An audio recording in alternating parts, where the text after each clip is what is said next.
Subay sa direktiba ni Cotabato Province Governor Emilio Lala Talinio Mendoza nga makontrola ang pagsaka sa kaso sa dengue sa probinsya, mas gipakusgan sa Integrated Provincial Health Office ang kampanya batok sa mga kamatay nga sakit nga makuha gikan sa mga lamok nga nagdalag dengue. Lakip sa ginahimo sa IPHO ang pagpahigayon og fogging sa mga lugar nga dunay kaso sa dengue. Niadtong weekend gihimo kini sa barangay poblasyon sa Mlang, Cotabato. Giabisuhan ni Governor Mendoza ang katawhan sa probinsya nga mas mag-igmat aron malikayan ang posibleng impeksyon gikan sa pinaakan sa lamok, pinaagi sa pagpahimsog sa resistensya ug labaw sa tanan, siguraduhon nga regular ang pagpanglimpyo sa palibot ug sa itluganan sa mga lamok.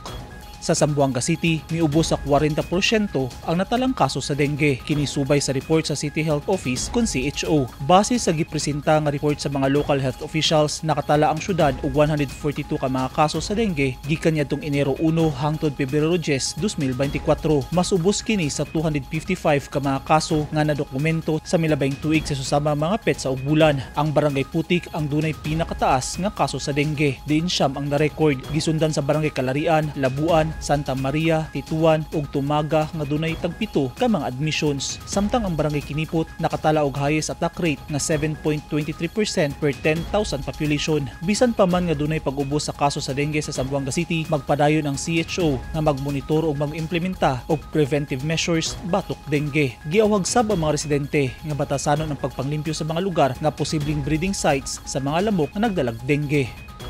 Eugene Hinutan, Newsline Philippines. Stay safe.